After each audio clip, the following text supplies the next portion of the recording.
อันนี้คือขัวเมืองเซปูดนะพี่น้องเอ้ยนี่เห็นเป็นเม็ดน้อยๆพี่น้องเอ้ยขุดลงแล้วนี่แล้วเนาะพี่น้องอันนี้คือขั้นตอนวิธีบ้างคำตอนเที่ยงละเมื่อบ่มัดมือเลยโอ้เหลืองต้องเลยจะเห็นนะโอ้มาเบิ่งสาวไม่ฮอกฮ้อนค่ำก่อนบาทนี่โอ้แบบนี้เลยมันเมียแบบมาฮ้อนค่ำอยู่ไม่นี่จนค่ำเลยบ่นั่นแหละ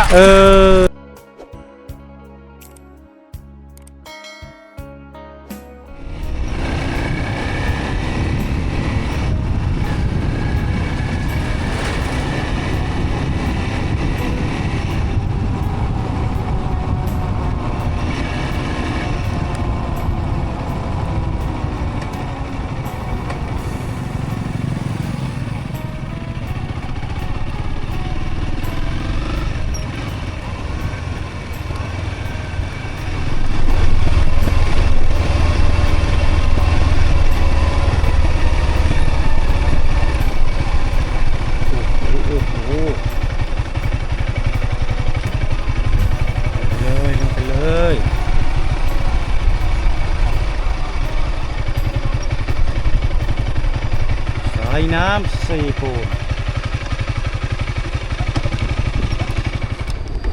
กราบทักทายสบายดีท่านผู้ชมยินดีต้อนรับเข้าสู่ช่องวิถีลาวกับประตุกอีกเช่นเก่าเช่นเคยสำหรับคลิปวิดีโอนี้ประตุกพาท่านผู้ชมมาที่สายน้ำเซบังเหียงแล้วก็จะมี2สายอยู่ทางด้านเทิงนั่นก็คือสายน้ำเซสมุนลงใส่กับประจบใส่กับสายน้ำเซบังเหียงไหลลงสู่ปูนและสายน้ำเซปูนท่านผู้ชมเนาะตอนนี้ประตุกอยู่ทางใต้ขัวเนาะอันนี้คือขัวเมืองเซปูนนะพี่น้องเอ้ยขัวเมืองเซปูนเนาะหรือว่าขัวเซบังเหียงเข้าไปนี่ก็จะเป็นเมืองตัวเมืองเซปูนเลยในระหว่างเส้นทางการเดินทางได้เห็นชาวบ้านเนมลงมาแต่ทางด้านเทิงบุพี่น้องได้เห็นชาวบ้านเพิ่นกำลังพากันฮ้อนค่ำเนาะตามวิถีชีวิตแบบพื้นบ้านดั้งเดิมของชาวบ้านอยู่ในลุ่มแม่น้ำเซบังเหียงท่านผู้ชมเฮาจะพาท่านผู้ชมย่างไปเบิ่งแต่ว่าในระหว่างเส้นทางการเดินทางย่างไปนี่เฮาต้องได้ระมัดระวังเนื่องจากว่ามันเป็นขุมเป็นบ่อพี่น้องเนาะเพราะว่าชาวบ้านเพิ่นมาขุดมาเจาะแถวนี้เนาะเราต้องได้ย่างตามสเต็ปพี่น้องลุยเลยได้มั้ยนี่ลุยไปแบบนี้เลยได้เนาะบ่ลุยก็บ่ได้ เพราะว่าการเฮากดเกิบนี่เฮาย่านมันเจ็บตีนเนาะพี่น้องเนาะเฮาต้องย่างเพราะว่าแต่ละบ่อนมันเป็นคุมเป็นบ่อมันเขาเจ้าเอาขุดเอาคำแบบมันจะเลิกๆคือจังซี่นี่เป็นบ่อเป็นคุมจังซี่เลยแบบพื้นบ้านนะถ้าท่านผู้ชมมาเบิ่งเราต้องย่างเราต้องมีจังหวะในการย่างเลยการเรา บ่หาทางไปสายตาบดีตกคุมนี่เปียกเลยพี่น้องเอ้ย โทรศัพท์ยังเปียกหมดเลยแหละนี่ไปเบิ่งน้ำกันพี่น้องไปเบิ่งวิถีชีวิตของเขาเจ้าเนี่ยมันต้องไปตามห้วยตามห้องนี้เลยไปเบิ่งวิถีชีวิตการห้องคำบ้างคำห้องคำหรือว่าบ้างคำเนาะโอ้โหบันชวนสบายดีโอ้มานี่บ่มื้อนี้มานี่บ่ได้บ่แม่นี่บ่มาแต่เช้าบ่นี่มาแต่เช้าบ่เอาแต่เช้าเลยเนาะนี่พี่น้องนี่อันนี้คือเพิ่นมาแต่เช้าๆเพิ่นเนาะโอ้เห็นอยู่เด้นี่นี่เห็นเป็นเม็ดน้อยๆพี่น้องเอ้ยเม็ดน้อยๆมื้ออะไรอย่างมื้อต้มอีกบ่นี่เอาไปต้มอีกวะคั่วบ่คั่วใส่อีหยังนี่ใส่น้ำยังใส่น้ำนี่แหละเพราะว่าน่ะมียังคั่วใส่หมกเพชรบ่ จะคือเอาคักแค่กระซักกระเกือมเป็นนัวตื้มใช่เลยเนาะ ได้หลายบ่มือหนึ่งแม่ได้หลายสองสามหุ้นบ่สองสามหุ้นบ่ขุดลงแล้วนี่แล้วเนาะเจาะลงเลิกๆนี่เนาะนี่พี่น้องโดยไปเบิ่งก่อนพี่น้องเบิ่งอีเบะนี่ได้ลายอยู่อีเบะเจ้านี่โอ้โหลูกเลิกเนาะเลิกบ่มีบ่แม่บ่มีนี่พี่น้องอันนี้คือขั้นตอนวิธีบ้างคำโอ้ทางนั้นหลายคนเนาะทางนั้นเนาะหลายคนเป็นครอบครัวเลยบ่นั่นเฮ็ดขุดเป็นคุมใหญ่ๆเลยพี่น้องผู้กำลังพากันบ้าง นกัน อยู่มาแต่บ้านได้แท้เจ้า บ้านเฮลอา ห้วยละอาทางใดห้วยละอานี่ มันโน่นท ทางพุ่นบ่เออมาแต่ห้วยละอาเนาะ บ้านเฮลอาทาง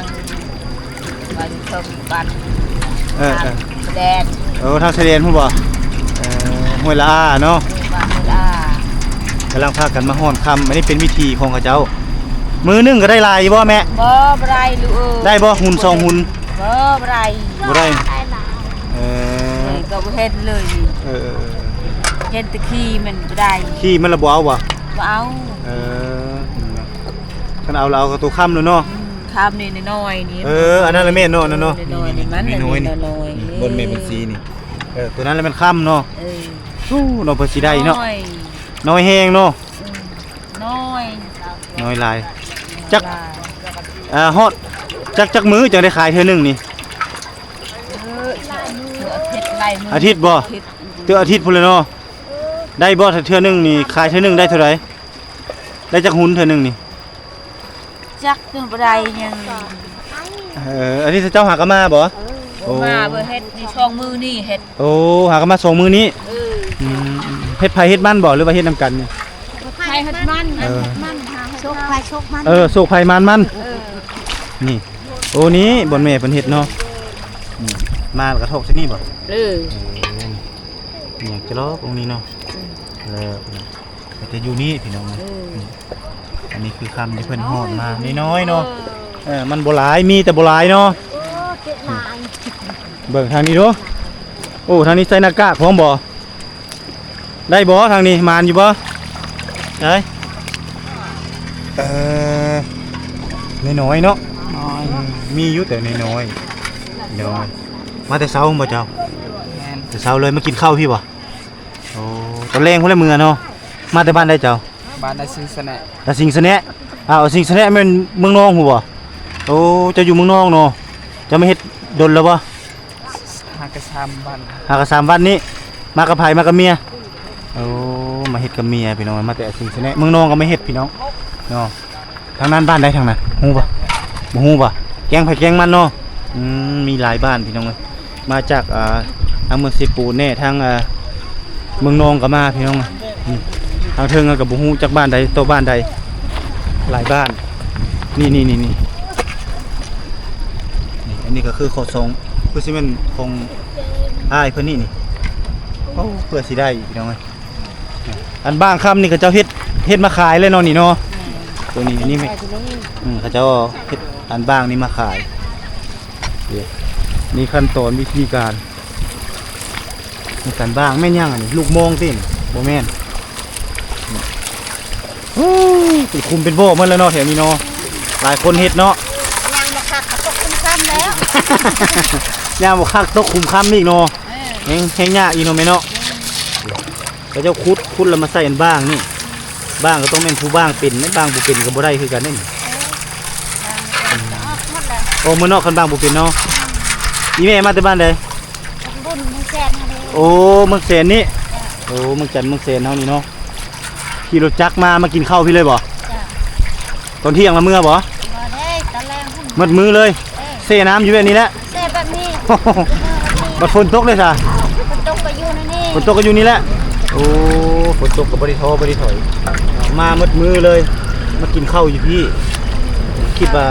ามีแต่คนอยู่เซโปนนี่บ่แม่นเนาะมีหลายบ้านเนาะ มีไรบ้าง มีหลายบ้านเด้อพี่น้องเด้อ ที่เซปนก็บ่ได้เฮ็ด เซโปนบ่เฮ็ดบ่เขาบ่หายบ่นี่บ่เฮ็ดนี่เขาบ่จำกัดเนาะใครจะเฮ็ดก็เฮ็ดเนาะ เฮ็ดยาก ประชาชนทุกอย่างเนาะอนุโลมกัน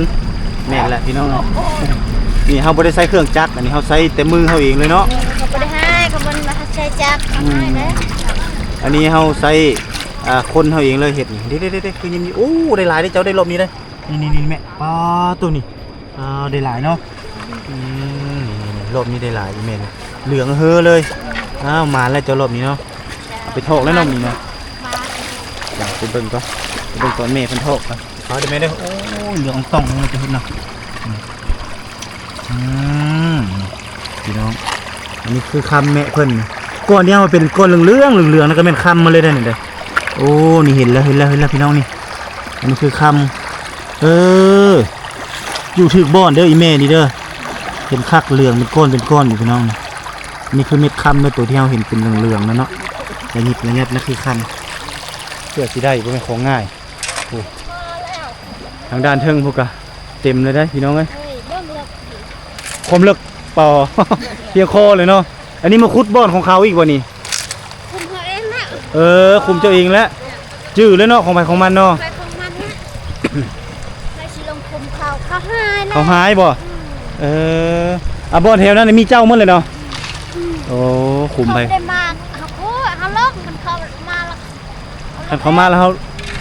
เขาลงเองเนาะนี่พี่น้องของไผ่ของมันได้มีเจ้าหมดลงบ่ได้เนาะมาทางด้านเทิงพี่ก่อนเอาไปเบิ่งทางด้านเทิงอีกพี่น้องนี่ตกมานเด้อบ่แม่นสิล่มคุมนี่บ่เฮานี่บ่ล่มติเนาะ ไปมีเส้นทางไปอยู่ส่งมาดีบ่ทางนี้ได้อยู่บ่ได้เล็กน้อยเนาะโอ้ผู้พี่น้อง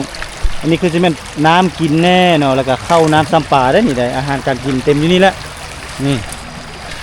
เดินทางนี้จะคนทางนี้โอ้2 คนเนาะ2 แม่ลูกวะนี่มาหอดมาแต่เช้าพุ่นเลยเนาะอันนั้นก็2 แม่ลูกเนาะล้านบ่เจ้าเนาะพุ่นโอ้มุดเลยเนาะมุดคุดเลย เผื่อสีได้ไม่เป็นของง่ายพี่น้อยเราจะมุดลงเลยเลย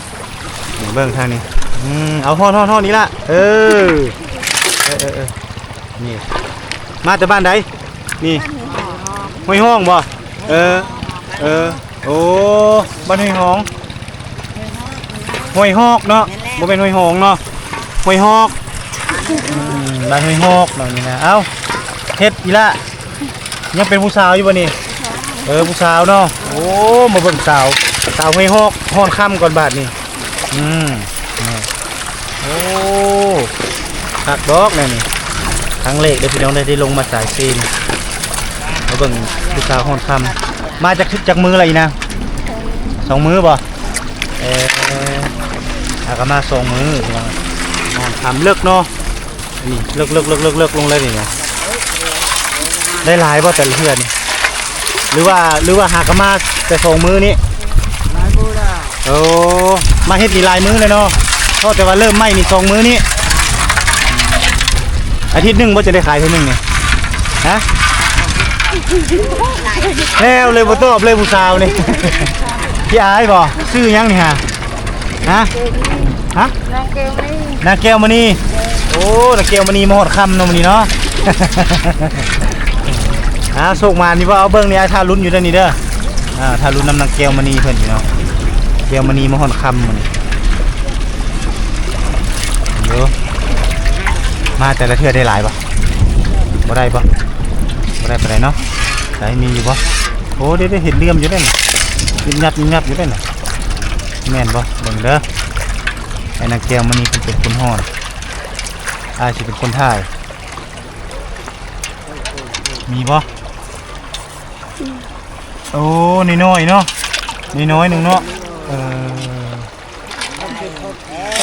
ซ้ำเส้นผมซ้ำไปหินกับบ่ซ้ำเนาะใส่นั่นนี่บ่โอ้แบบนี้ได้มันโล่งมันนี่เนาะตอนแรกบ่มือทำเนาะขี้อายเนาะผู้สาวนี่ก็เนาะลูกสาวแม่เนาะโอ้นี่พี่น้องโอ้ได้หลายเติบมาแต่เช้า2 คนได้หลาย2 คนนึงได้น้อยเนาะซุ่มอยู่นี่เนาะมัดมือเลยบ่มีขึ้นเลยพี่น้องเลยกินข้าวกินอยู่ไสกินข้าวกินอยู่นี่เลยกระเป๋าข้าวพวกนี้ดูพี่น้องขออนุญาตเด้อนี่เด้อนี่อันนี้คือกระเป๋าข้าวนี่กระเป๋าข้าวนี่ก็วางอยู่ในก้อนหินนี่แหละใกล้ๆนี่แหละวางเรียงรายนี่เนาะแล้วหลังจากนั้นเพิ่นก็ลงห่อนค่ำอยากกินข้าวก็กินฝนตกก็ขึ้นบ่ฝนตกก็เฮ็ดเลย คักเลยพี่น้องไอ้ผู้คันตกแห้งละเมื่อเพิ่นว่าคันตกลิ้นยิบๆลิ้นเพิ่นสู้โตเลยเด้อันนี้ก็บ่ได้โอ้นี่อันนี้ก็เจ้านึงนี่ เนาะโอ้เห็นอยู่ได้นี่พี่น้องเลื่อมอยู่ยิ้มยับอยู่นั่นเนาะมีเจ้านึงอันนี้ก็เจ้านึงนี่โอ้นี่เห็ดได้ลายเนาะตัวนี้เนาะนี่พี่น้องนี่เห็ดเลื่อนนิดนี่ก็เจ้านึงอีก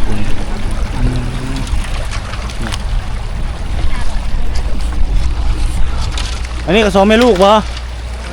สองไอ้น้องเนาะนี่เนาะอ้าวบัดผัวบ่ได้มาบ่ได้มาผัวไปไสอ๋อผัวอยู่เฮือนเอาลูกโว้สบายเนาะผัวเนาะสบาย ผัวเราลูกบัดเมียบัดมาฮอดค่ำ พวกอีกค่ะเมียเอ็ดเนาะได้ ทานที่ก็อยู่เฮือนมันก็อยู่เฮือน ผัวขี้ค้านเลยจะอยู่เฮือนเนาะโอ้ชนเผ่าบรูเฮานี่เนาะผัวขี้ค้านเอาลูกอยู่เฮือนบัดเมียมาหาเงินเนาะโอ้พี่น้องเอ้ยแนวนี้ได้พี่น้องเอ้ยชนเผ่าของเจ้านี่แหละคือวิถีชีวิตของเจ้าพี่น้องผู้ทางนี้กำลังฮ้อนคือสิเป็นครอบครัวเลยเนาะนี่เนาะเป็นครอบครัวหนึ่งเลยบ่นี่โอ้อันนี้ก็ครอบครัวหนึ่งพี่น้องนี่พากันมาฮ้อนค่ำนี่จะเอาถ้วยมานะถ้วยไผ่ถ้วยมันจานไผ่จานมันแล้วก็ถุงข้าวโอ้มาแต่ถุงข้าวเลยอันนี้มาแต่บ้านใดเจ้านี่ห้อยหอกบ่ห้อยหอกน้ำกันนี่เนาะเลิกเด็กยังไงเลิกเติร์ดใช่นางปินมาด้วยนางปินมาบ้างปินจุบันละจอนเอ้ยโอ้นี่น้อยนี่ก็ปินเนาะเป็นเลยมังเป็นตามขมังนี่ปินตามขมังนี่เนาะคนย้อนความอยากได้อีกน้องเลยย้อนความอยากมีย้อนความอยากอยู่รอดอันนี้คือวิถีแบบพื้นบ้านพากันมาห่อนคำอยู่สายน้ำตีบังเหียงเนาะตักขุดขุมลงเลิกเลยพี่น้องเลยท่านไผมาบุหูนี่ตกขุมนี่พอแห้งเองแถวนี้เป็นขุมเป็นบ่อเมื่อนี่เนาะขึ้นไปนี่ก็เป็นบ้านคนเนาะแถวนี้ก็เป็นเขตบ่อนเขาเจ้าขุดคำมัดแต่ละปีนี้เขตนี้จะเป็นเขตบ่อนเขาเจ้าลงลิ้นสงกรานต์พี่น้องเลยปีสิมานี่ลิ้นลงน้ำสงกรานต์บ่มีบนตั้งและคันตั้งกับบ่ลุ่มๆพุ่นเนาะเขตนี้ก็สบายเขาเจ้าลงลิ้นน้ำพากันยิกๆลงนี้เลยตามลงสายน้ำนี่เลยพี่น้องทางด้านเทิงไปเขาสิไปสำรวจสัมภาษณ์อีกกลุ่มหนึ่งเป็นกลุ่มใหญ่เลยทางด้านลุ่มพุ่นแต่กลุ่มนั้นแล้วเขาจึงพากันขึ้นตอนนี้เขาอยู่นี่ก่อน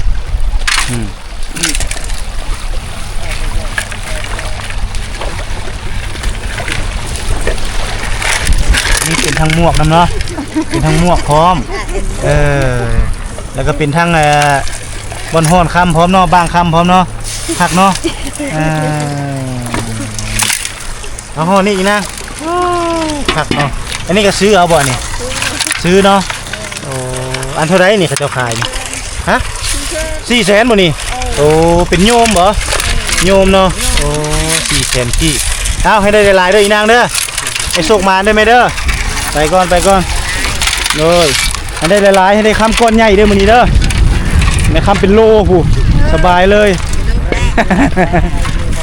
เนาะเอาไปได้โศกไผ่มันไปพี่น้องบ้านลงลุ่มหมดเลยย่างก็ต้องได้ระมัดระวังเพราะมันไปขี้หินแล้วมันยันมันมื่นพลาดเนาะโอ้ยอีเบะนี่คักเนาะคนน้อยขุดวังใหญ่ๆเลยไปโอ้ท่านมืดมือนี่ก็หนาวเติบได้นี่ได้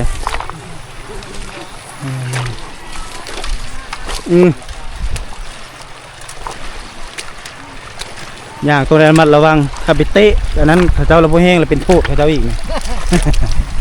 ไปทั้งเลยอีเบะนี่เอาป้องได้ไปเดินก็เดินไปเด้อไปก่อนคุณไปดิพี่น้องต้องเบิ่งจังหวะการไปน้ำมันไหลมาแบบนี้ลงแบบนั้นบ่ผ่านนี่เพราะว่าทางนี้แห้งแล้ว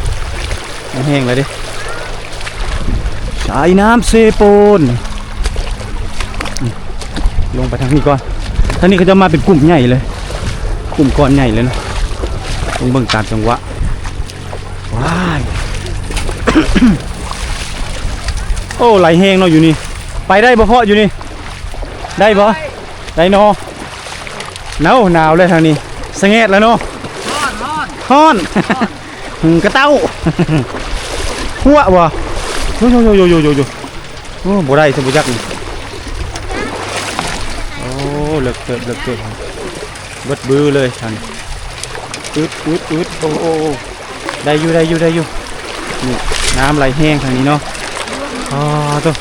นี่เป็นกลุ่มใหญ่เลยขออนุญาตเด้อตัวเต็มเลยทางนี้พากับลงคุดเอาอยู่นี่เป็นกลุ่มใหญ่เลยเนาะเป็นกลุ่มก้อนเลยไอ้น้องกันเบิดเลยบ่นี่มาแต่ทางบ้านได้นี่พ่อห้วยหอกคือกันเนาะพี่น้องห้วยหอกเมืองเซนคือกันนี่โอ้อีนางได้ลายแล้วป่ะเจ้า ลายแล้ว ได้ลายแล้วได้เขารู้หรือเปล่ามาฮอดเนาะได้จักหุ่นแล้วมามือหนึงนี่ได้เท่าไหร่ได้บ่หุ่นหนึงบ่ฮอดหุ่นเนาะบ่ฮอดเนาะก็ได้ฮอดหุ่นอยู่ได้เงินเลยเนาะจะมากับไผมากับแม่บ่ มากับแม่กับพ่อ โอ้มากับแม่กับพ่อ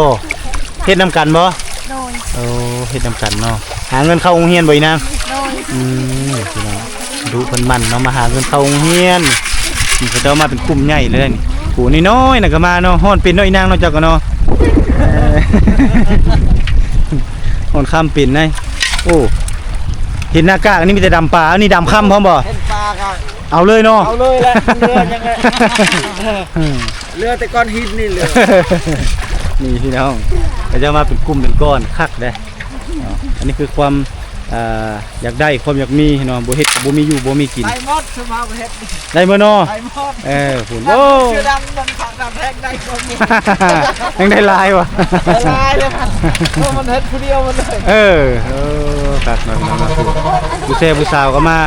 อยู่ไปนี่เนาะอยู่ไปนี่จนค่ำเลยบ่ นั่นแหละ มัดมือ 5 โมงนี่แหละ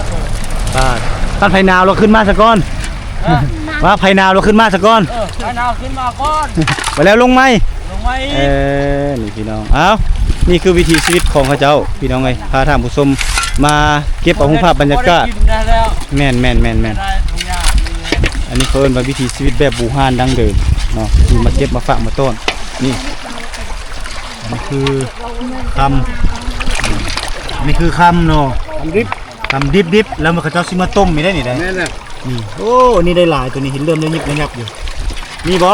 โอ้หลายเนาะโอ้ลงต่อปะนี่เนาะโอ้แนวนั้นเลยเนาะนี่แม่เราเป็นผู้คุดเนาะลูกเราเป็นผู้ฮ้อน